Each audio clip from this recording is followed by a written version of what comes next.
중국의 단전 사태는 이번이 처음이 아닙니다. 제가 투자 기업으로 중국에 진출했던 1995년부터 지금까지 매년 발생했던 문제였지만 올해처럼 이렇게 심각하지는 않았습니다. 이번 단전 사태의 원인을 간단하게 설명하기는 어렵습니다. 호주산 석탄 수입 금지의 탄소 저감 정책, 그리고 중국 내 여러 집단 간의 이해 충돌, 여기에 중국 내 그리고 중국 외 자연재해까지 여러 가지 다양한 요소들이 결합해 발생한 사건입니다.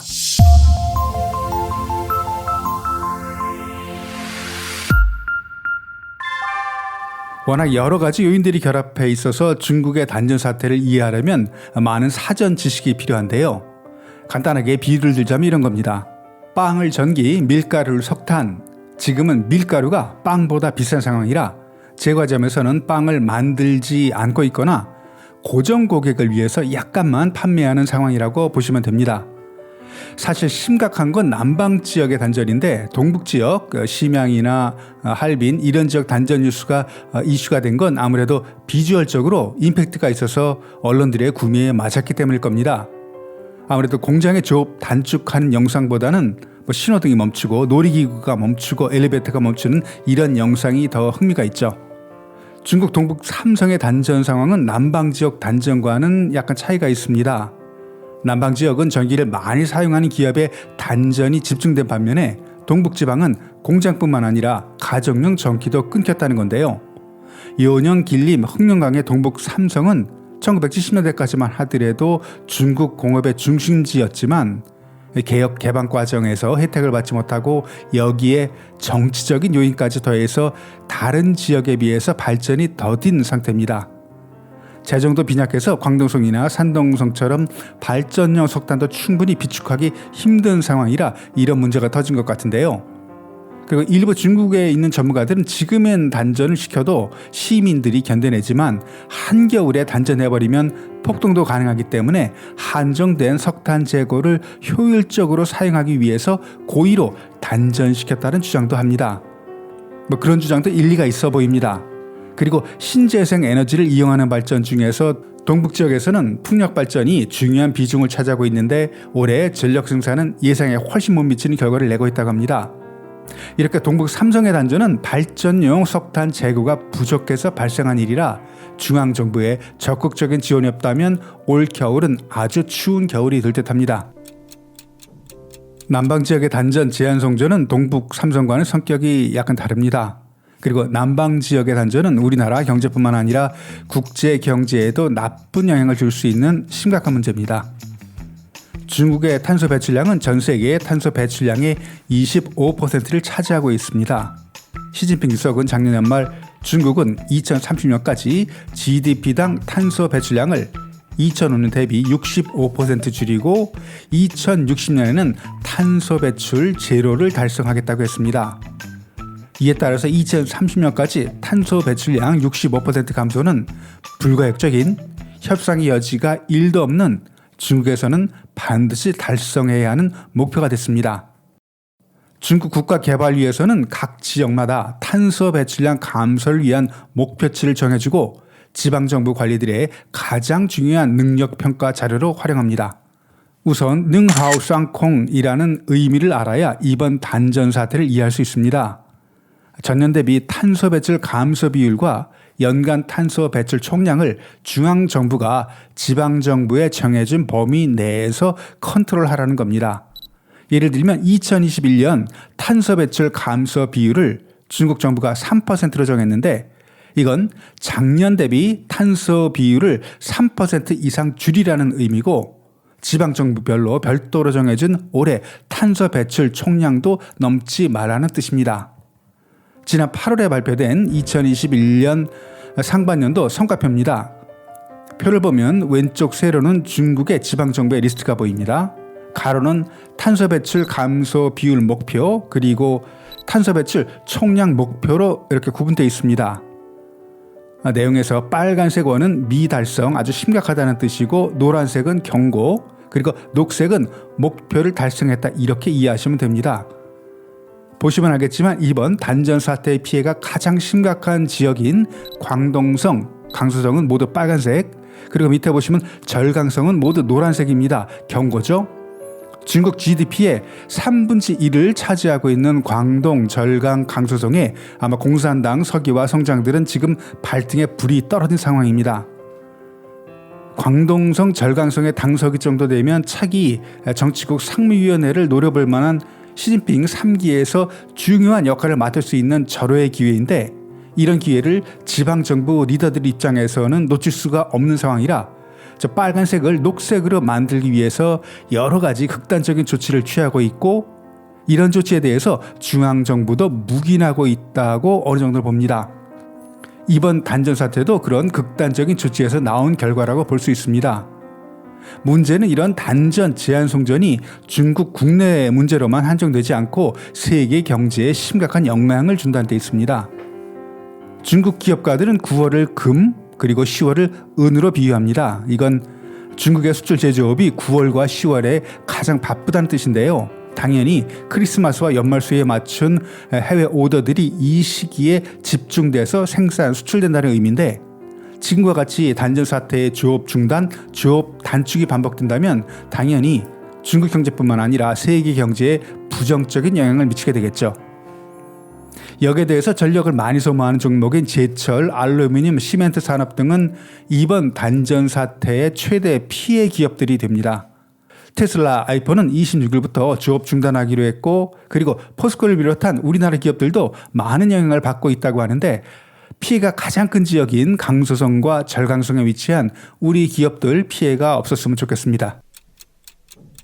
그렇다면 현재 중국에서 단전, 제한 송전이 전국적으로 발생하는 이유는 뭘까요? 먼저 국제적으로 석탄 가격이 폭등했습니다.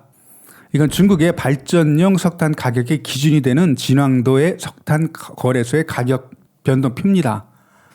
발전용 석탄 5,500카트의 종합 거래 가격은 현재 톤당 1,079위안입니다.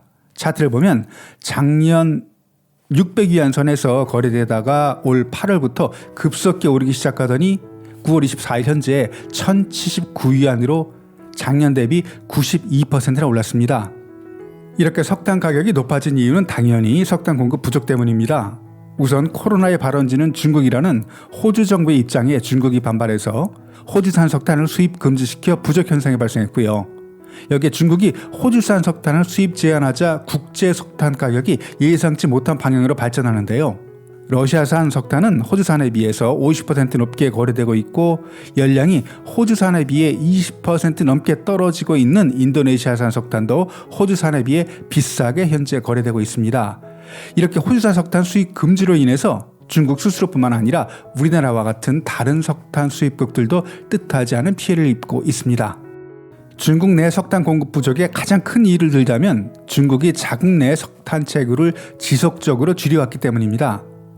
중국 석탄의 주요 산지인 산시장의 탄광들은 탄소 저감 정책에 맞춰서 순차적으로 폐광되어 왔고, 호주산 석탄을 수입 금지하면서 중국이 대체 방안으로 준비했던 인도네시아산 석탄 수입도 올해 들어 인도네시아 현지 기상 악화로 예상 수출 물량을 맞추지 못하는 상황에, 여기에 인도네시아 정부가 과도한 석탄 수출을 억제하면서 제한하면서 중국 내 석탄 부족 현상이 더욱 악화되었습니다. 석탄 수입은 일반 공산품 거래와는 달리 계약 조건이 장기간 대규모로 이루어지기 때문에 현재 중국의 석탄 수입상들도 갑자기 신규 거래선을 잡기는 어렵다고 호소하고 있습니다. 러시아는 유럽과 한국, 일본과 거래를 우선으로 진행하고 있고, 몽골의 경우 교통 인프라가 워낙 열악한 상태라 석탄 수송이 오로지 화물차로만 가능하기 때문에 중국 내 석탄 부족 사태를 해결하기에는 어려운 상황이라고 합니다. 두 번째는 탄소 저감 조치로 화력 발전량을 조절하면서 발생한 문제로 앞에서 설명했고요. 세 번째는 어떻게 보면 가장 심각한 문제일 수도 있는 국영기업 간 제로섬 게임입니다. 중국에서는 시장의 석탄, 정부의 전기라는 말이 있습니다. 중국의 전기는 지방정부 소유의 발전소가 중앙정부가 운영하는 국가전력공사의 전기를 판매하는 구조입니다. 여기서 문제가 되는 건 석탄 가격은 시장 상황에 따라 수시로 변하는데 전기 가격은 국가가 통제해서 변동폭이 거의 없다는 겁니다. 석탄 가격이 변동폭이 작으면 문제없지만 작년에 비해서 올해 최소 2배 이상 석탄 가격이 폭등한 현 시점에서 보면 중국의 발전소들은 전기를 생산하면 할수록 손해를 보는 구조입니다. 그래서 올해 중국 내 11개 발전소가 연합해서 전기요금 인상을 중앙정부에 요구했지만 중앙정부는 물가에 미치는 영향 때문에 요지부동, 발전소들의 손실은 천문학적으로 커져만 가고 있고, 이런 상황을 아는 지방정부들은 발전소가 단전 그리고 제한송전을 해도 암묵적으로 눈 감아주고 있는 상황이라고 합니다. 여기에 석탄을 생산하는 탄광들도 지방정부 소유의 국영기업들이라 지방정부는 발전소 편을 들어줄 수도 석탄 기업 편을 들어줄 수도 없는 애매한 입장입니다. 그리고 마지막으로 신재생 에너지 개발이 예상보다 저조했던 것도 원인입니다. 지역적인 편차가 있지만 중국에서는 현재 신재생 에너지 효율이 그렇게 예상처럼 높지 않습니다. 중국 중서부 지역이 중심인 수력발전은 현재 갈수기에 들어서서 전기 생산이 줄어든 계절적인 요인도 있지만 효율 좋은 소형 발전소를 줄이고 산샤탱과 같은 대형 수력발전소로 통폐합하면서 발전 원가가 높아진 요인도 있습니다. 예를 들어 사천성의 소규모 수력발전소에서 생산하는 전기는 킬로와트당 0.17위안인 반면 산샤댐의 전기는 킬로와트당 0.26위안입니다. 물론 수력발전이나 신재생에너지를 이용한 발전 비율이 화력 발전에 비해서 낮지만 현재 벌어지고 있는 단전 사태의 일부 지역에서는 직접적인 영향을 끼치고 있습니다. 그리고 중국 연해 지역을 따라 건설하고 있는 원자력 발전은 화력 발전에 비해서 막대한 건설 비용이 들고 생산에 들어가기까지 오랜 시간이 필요하기 때문에 이번 단전 사태 해결에는 큰 도움이 되지는 못하고 있습니다. 이번 단전 사태로 2021년 중국 경제 성장률을 0.5% 내린 7.7%로 예상하고 있고, 골드만삭스는 2021년도 중국 GDP 성장률을 8.2%에서 7.8%로 하향 조정했습니다. 중국 경제의 쌍두마차는 건설업과 제조업, 업종 모두 대량의 전기가 필요한 산업들입니다. 단기간 중국 내 석탄 공급 부족은 해결하기 어렵고 신색 에너지 발전 비율도 획기적으로 늘리기는 불가능한 상황이라 헝다의 재무 위기에 겹쳐서 제조업의 전기 부족 사태까지 중국 경제에 그리고 우리나라 경제에 어떤 영향을 미칠지 주목됩니다. 오늘 영상은 여기까지입니다. 영상이 즐거우셨다면 좋아요, 구독 부탁드립니다. 다음 영상에서 뵙겠습니다. 감사합니다.